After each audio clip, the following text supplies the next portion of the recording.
Galera, bom dia, boa tarde, boa noite, boa madrugada. Meu nome é Sidney Martins, professor de língua portuguesa aqui do LAC Concursos, o maior site de videoaulas do Brasil, quiçá das Américas. Então, meu parceiro, deixa de enrolação, vamos direto ao ponto. A nossa aula de hoje é sobre tempos e modos verbais. Assunto importante, porque faz você acertar as questões voltadas para o campo verbal. É muito comum você trabalhar em cima das desinências verbais. E aí, quando a gente pensa nas desinências verbais, você já sabe que tem a desinência número pessoal e a desinência modo temporal. É por isso que a gente chama de tempos e modos verbais. O modo temporal e o tempo verbal, né? O modo verbal e o tempo verbal. Agora, por que então a gente não tem uma aula para números e para a situação das pessoas, Sidney? Porque são coisas mais tranquilas. É isso daqui que é mais difícil para o candidato. Sem contar que, além de ter a questão apenas sobre tempos e modos, essa parte do tempos e modos te auxilia nas questões de vozes verbais.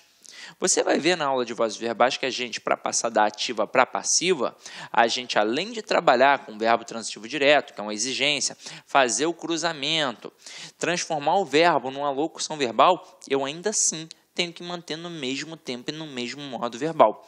O conhecimento de tempos e modos verbais faz você acertar várias questões na prova. Então, vamos cair para dentro para a gente poder entender isso aqui agora. Ó. Então, vamos lá. Ó. O verbo. O verbo é a única classe gramatical que pode sofrer flexão de tempo, modo, número e pessoa. Exemplo, eu sou feliz.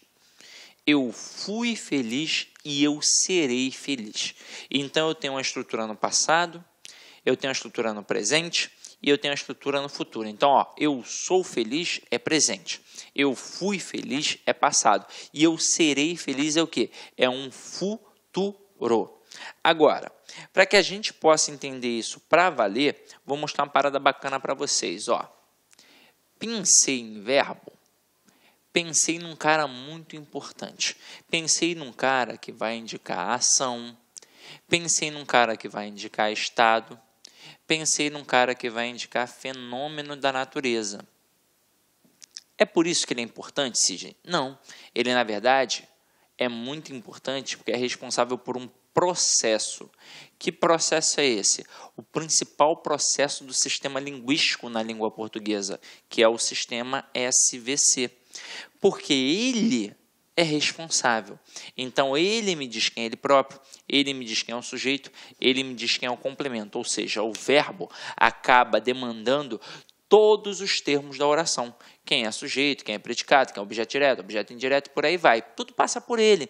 Então, ele é o responsável pela análise morfossintática. Tanto é que a análise nunca foi sintática, é sempre morfossintática. Eu preciso ver a quem um camarada está ligado gramaticalmente para aí sim poder classificar sintaticamente. E a demonstração de que a análise é morfossintática é que o verbo manda numa estrutura em que tem um sujeito, que é a análise sintática, e o complemento, que é a análise sintática, e ele, verbo, que é uma análise morfológica, manda em tudo. Então, o verbo realmente é importante. Agora, no nosso caso aqui, a gente está estudando as desinências. As desinências verbais, que a gente já acabou de apresentar aqui no nosso slide, que é a desinência modo temporal e a desinência número pessoal. Aí agora a gente vai entender por que tempo e modo é mais difícil. Afinal de contas, número e pessoa é muito tranquilo. Quando eu falo em número, eu falo apenas em singular ou plural. Ou seja, eu quero saber se aquele verbo está no singular ou no plural. É óbvio que depende de quem? Depende do sujeito que ele tem. É uma relação básica de concordância verbal. Se o núcleo do sujeito está no singular, o verbo fica no singular. Se o núcleo do sujeito está no plural, o verbo fica no plural. E é isso que a gente vai definir com a variação de número que a gente tem em relação ao verbo. Agora, e em pessoa? O que é aquilo dali? São as pessoas do discurso. Quem fala, com quem se fala e de quem se fala. Então, eu tenho basicamente 3 pessoas do discurso. Só que eu terei 3 no singular e 3 no plural. Então, aqui, ó, primeira, segunda e terceira. Primeira, segunda e terceira. E isso é fácil. Quem é a primeira pessoa do singular? Eu. Quem é a segunda? Tu. Terceira, ele ou ela. Quem é a primeira pessoa do plural? Nós. Segunda, vós. Terceira, eles ou elas. Isso é molezinha. Onde é que o bicho pega? No modo e no tempo. Então, como a nossa aula hoje é de tempos e modos, vamos apagar aqui e cair para dentro para a gente poder entender melhor aquilo dali, ó. Primeiro a gente vai trabalhar aqui basicamente aquilo que mais cai, que é a estrutura dos tempos e modos voltados para o modo indicativo, tá? Então vamos lá aqui, ó. Eu tenho modo, tenho 3 modos verbais. Eu tenho o modo indicativo, o subjuntivo e o imperativo. É de extrema importância que eu entenda o conceito de cada um. E, para nossa sorte, a própria nomenclatura já me dá mais ou menos o conceito. O que é um modo indicativo? É aquele que indica um fato. Eu sei que é muito louco falar isso, mas quando eu falo que é um fato, não precisa necessariamente ser algo real. Existe o fato real, existe o fato hipotético. Agora, é claro que a gente se apega à questão do fato como fato real, mas pega assim, ó, indica um fato que é real, é uma realidade, é algo que é certo. Então, trabalha com uma atitude realista. É assim que funciona. Agora, e o modo subjuntivo? Ele trabalha na contrapartida. Se o indicativo ele trabalha aquilo que é um fato, aquilo que é real, o subjuntivo trabalha aquilo que é uma hipótese, aquilo que é uma possibilidade, aquilo que é uma incerteza. Então, trabalha com uma atitude hipotética. Beleza. Agora, e o imperativo? O que o imperador faz? Ele manda, ele ordena. Então, trabalha com ordem. Como é que isso funciona na prática? Simples. Eu digo assim, ó. João, saia daqui agora. Então, eu acabei de fazer o quê? Dar uma ordem. Então, modo imperativo. Eu digo assim, João, vamos comer agora, porque estou morrendo de fome. Então, vamos comer agora também é o quê? Modo imperativo. Ah, Cid, mas eu não encarei como uma ordem, eu encarei como, sei lá, um pedido, não sei.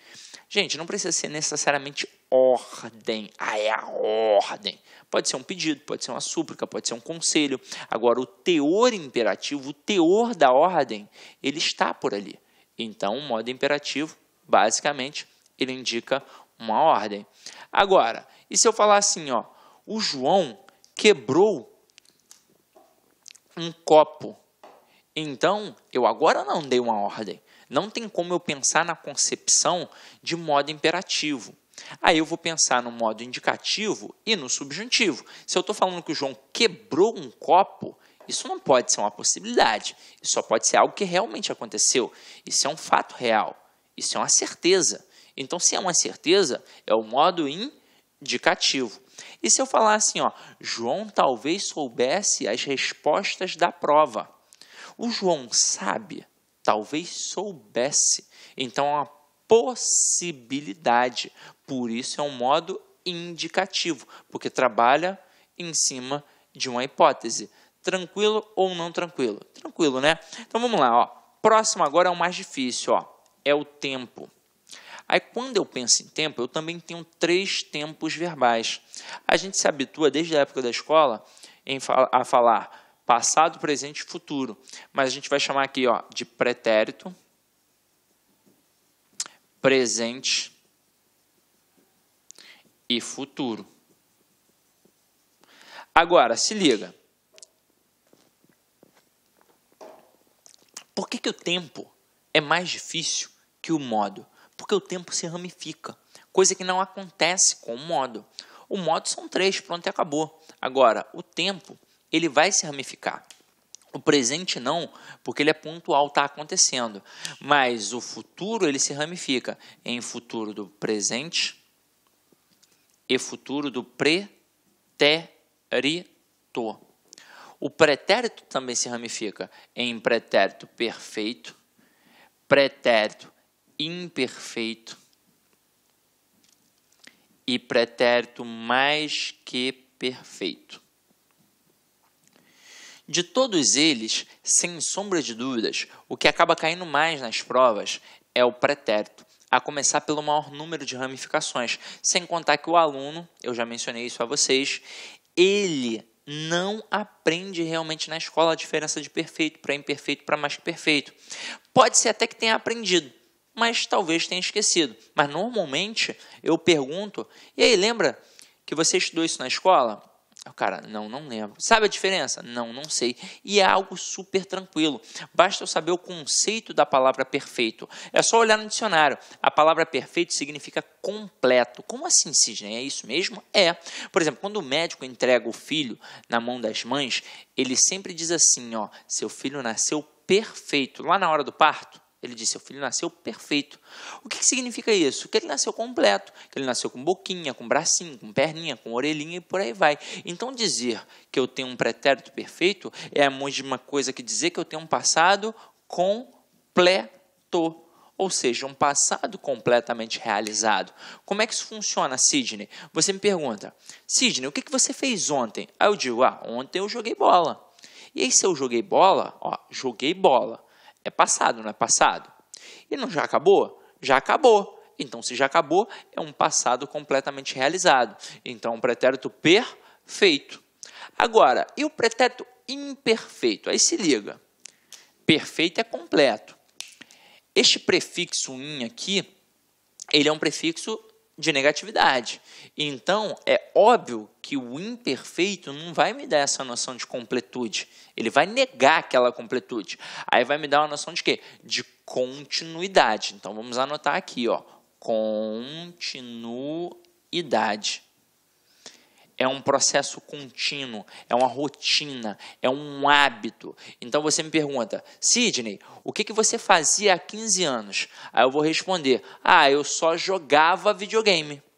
E aí, na hora que eu respondo que jogava videogame, você... Olá, meus amigos, minhas amigas. Sou o professor Luiz Antônio de Carvalho. Estou aqui para fazer um convite muito especial para você que está se preparando para o concurso da PM Alagoas 2018. Edital publicado, edital na praça, são 500 vagas disponíveis para o cargo de soldado combatente. E, claro, nós aqui da Lá Concursos, nós estamos oferecendo um curso completaço, ponto a ponto do edital, podem ter certeza disso, claro, não precisa nem dizer, mas eu gosto de reafirmar, super atualizado. Gente, a melhor proposta pedagógica, o melhor custo-benefício, com o professor que você acabou de assistir essa videoaula, com o nosso professor que você acabou de assistir a videoaula, o melhor custo-benefício por apenas 10 parcelas de R$ 35,00. Você poderá assistir quantas vezes quiser e na hora que desejar. Bacana, meus amigos? Convido vocês a conhecer o nosso curso, você não vai se arrepender. Professor, eu quero ficar sabendo de informações do concurso, né?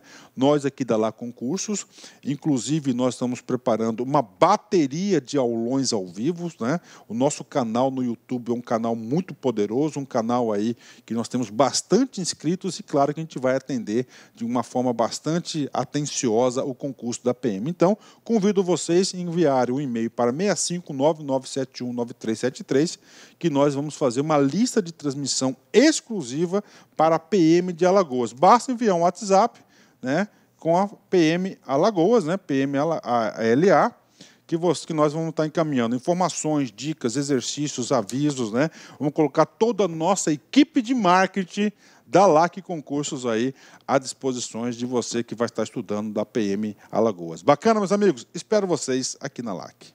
Clique lá.